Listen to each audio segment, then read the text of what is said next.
Good morning students, welcome in online class 10th class SST chapter 8 जल संसाधन। इसके पहले वाली क्लास में मैंने आपको जल संसाधन का क्या मतलब है और जल संसाधन हमारे यहाँ पे किस अनुपात में उपस्थित है इसके बारे में अध्ययन किया था। आज हम पढ़ेंगे बहुउद्देशीय परियोजनाएं, जिसमें है भांगड़ा नागल परियोजना, दामोदर घाटी परियोजना या हीराकुंड परियोजना। ठीक है, बहुउद्देशीय परियोजनाएं वो परियोजनाएं होती है, वो सबसे बड़ी जल संसाधन परियोजनाएं होती है जिनका प्रमुख उद्देश्य क्या होता है, बांधों का निर्माण करना या फिर पेयजल सुविधाएं उपलब्ध कराना, किसान सिंचाई के लिए नहरें, कुएं वगैरह का निर्माण करवाना। तो ये सारी समस्त दायित्व किसका होता है, हमारी सरकार का द्वारा, जो समय समय पर इनके योगदान के द्वारा हमारे यहाँ पर बहुत सारे ऐसे कार्य किए जाते हैं जो यहाँ पे जो क्षेत्र अकाल सूखे से ग्रसित होते हैं उनकी इस कमी को दूर करने के लिए समय समय पर यहाँ पे उन सब पे ध्यान भी दिया जाता है। तो उन्होंने यहाँ पे बहुत सारी परियोजनाओं का निर्माण किया, जिसमें से है प्रमुख भांगड़ा नागल परियोजना, जिसके बारे में हम अध्ययन करेंगे कि भांगड़ा नागल परियोजनाएं जो है ये 1948 से आरंभ होकर 1963 में पूर्ण हुई देश की सबसे बड़ी एवं सबसे महत्वपूर्ण परियोजना, जो कि सतलज नदी पर बनाया गया है। कि भांगड़ा नागल जो है ये 1948 से इसका आरंभ हुआ था और 1963 तक ये पूर्ण विकसित हुआ था। और ये किस नदी में बनाया गया है, सतलज नदी में बनाया गया है और ये सबसे बड़ा है, सबसे बड़ा बांध है। सतलज नदी पर हिमाचल प्रदेश में बिलासपुर के निकट बनाया गया है। ये पंजाब, हरियाणा और राजस्थान की संयुक्त परियोजना है। कि ये पंजाब की, हरियाणा की और राजस्थान की, इन तीनों राज्यों की संयुक्त परियोजना है। अगर से आपसे पूछा जाए क्वेश्चन कि भांगड़ा नागल परियोजना किन तीन राज्यों की संयुक्त परियोजना है, तो पंजाब, हरियाणा और राजस्थान, इन तीन राज्यों की संयुक्त परियोजना भांगड़ा नागल परियोजना है। इसका उद्देश्य सतलज तथा यमुना के मध्यवर्ती भागों में सिंचाई के लिए, विद्युत के लिए और पेयजल की आपूर्ति के लिए भी इसका महत्वपूर्ण उद्देश्य है। इस योजना के तहत दो बांध पंजाब के अंबाला जिले में बनाए गए हैं। पहला भांगड़ा बांध, जो कि 518 मीटर लंबा और 167 मीटर ऊंचा है। सीमेंट और कंक्रीट से बना ये विश्व के सीधे खड़े खंभों या बांधों पर बड़ा एक सबसे बड़ा बांध है। कि विश्व का सबसे बड़ा बांध है कि ये यहाँ पे सीमेंट और कंक्रीट से बनाया गया। इसके बहुत लंबे लंबे खंभों पर इसका निर्माण किया गया है। दूसरा भांगड़ा बांध, ये दो भांगड़ा बांध से मिलकर बना हुआ है।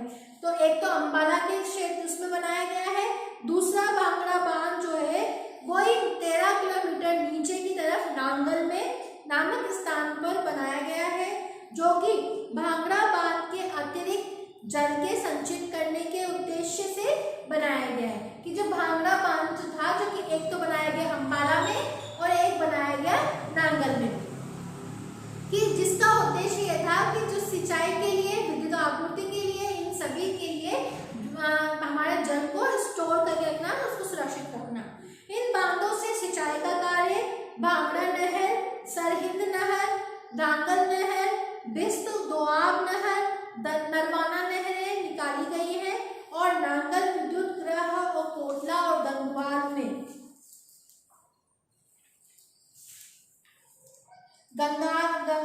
में दो भांगड़ा नागल परियोजनाओं में कुछ आश्चर्यजनक है, कुछ विस्मयकारी भी है। मतलब इस तरह से इसका निर्माण किया गया है कि कुछ तो आश्चर्यजनक भी है और कुछ बहुत विस्मयकारी भी है। ठीक है, आपको पता लगेगा कि भांगड़ा नागल सबसे बड़ा बांध है।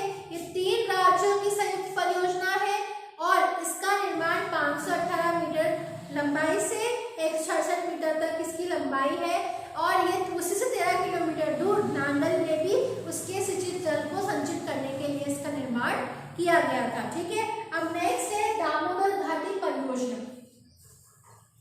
स्वतंत्र भारत की प्रथम महत्वपूर्ण परियोजना जो कि पश्चिम बंगाल और झारखंड की संयुक्त परियोजना है। कि ये दामोदर घाटी परियोजना किसकी है? पश्चिमी बंगाल और झारखंड की संयुक्त परियोजना है। जब हमारा देश आजाद हुआ था उसके बाद इसका निर्माण हुआ था, तो इसलिए ये एक संयुक्त परियोजना है। इसे पश्चिमी बंगाल में शोक कही जाने वाली दामोदर नदी पर 1948 में आरंभ किया गया। कि बंगाल का जो शोक है, दामोदर घाटी को कहा जाता है, दामोदर नदी को क्यों कहा जाता है? क्योंकि बंगाल का शोक इसलिए कहता है क्योंकि इस नदी के कारण हर साल यहाँ पर बाढ़ आने की संभावना बहुत ज्यादा होती है, क्योंकि उसके कारण वहां का जनजीवन जो होता है वो पूरी तरह से अस्त व्यस्त हो जाता है। इसीलिए इसे बंगाल का शोक भी कहा जाता है। यह नदी पश्चिमी बंगाल में मार्ग परिवर्तन, अपरदन तथा बाढ़ के लिए विख्यात है। कि ये यहाँ पे मृदा अपरदन के लिए, अपने रास्ते को बदलने के लिए और बाढ़ के लिए सबसे ज्यादा प्रसिद्ध है। ये नदी छोटा नागपुर के पठार के पूर्व की ओर बिहार से वो झारखंड में 290 किलोमीटर तथा पश्चिमी बंगाल में 240 किलोमीटर बहकर हुगली नदी में गिरती है। कि ये यहाँ से झारखंड से निकलकर ये छोटा नागपुर के पठार से निकलकर बिहार और झारखंड में 290 किलोमीटर तथा पश्चिमी बंगाल में 240 किलोमीटर से बहकर आकर ये बाद में हुगली नदी में गिरती है। और बाराकर, बोकारो और कोनार इसकी सहायक नदियां भी हैं। कि इसकी सहायक, अगर आपसे क्वेश्चन पूछ जाए कि दामोदर घाटी परियोजना में सहायक नदियां कौन कौन सी है, तो कौन कौन सी है सहायक नदियां? बाराकर, बोकारो और कोनार। इस नदी के लगभग 18,000 वर्ग किलोमीटर क्षेत्र जो है वो बाढ़ व अपरदन से प्रभावित होता है। इतनी तीव्रता से यहाँ पे बाढ़ आती है। सोच लो कि 18,000 जो वर्ग किलोमीटर जो एरिया है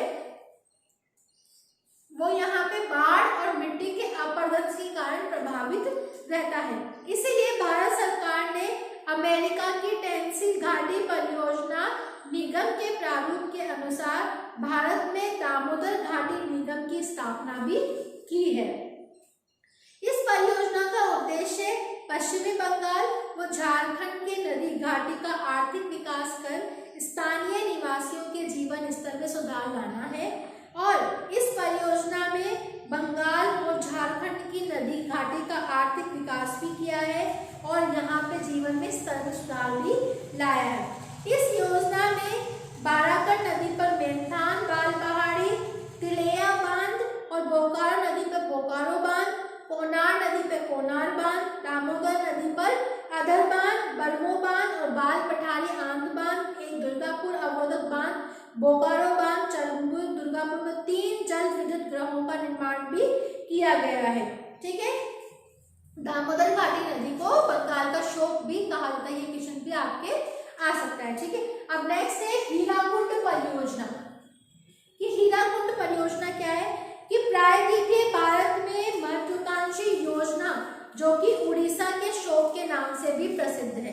कि हीराकुंड नदी है वो यहाँ पे उड़ीसा के शोक के कारण, क्योंकि इसके कारण यहाँ पे उड़ीसा में बहुत बाढ़ आने की संभावना बढ़ जाती है। महानदी पर भारत सरकार के द्वारा उड़ीसा राज्य में स्थापित की गई है और महानदी जो कि छत्तीसगढ़ में बस्तर की पहाड़ियों से निकलकर उड़ीसा तथा नदी घाटी क्षेत्रों में मानसून काल में बाढ़ की स्थिति पैदा करती है। इतनी तीव्रता होती है यहाँ के बारिश में। शेष समय में सूखे व अकाल की स्थिति भी उत्पन्न हो जाती है। कि मानसून में तो यहाँ पे बाढ़ की संभावना होती है, लेकिन जो शेष समय होता है उसमें यहाँ पे सूखे की संभावना भी बढ़ जाती है। भारत सरकार ने 68 करोड़ रुपए की लागत से संबलपुर से 14 किलोमीटर ऊपर की ओर हीराकुंड बांध बनाया है। ये विश्व का सबसे लंबा बांध है जिसकी लंबाई 4,801 मीटर है, जिसमें 810 करोड़ घन मीटर जल संचित किया जाता है।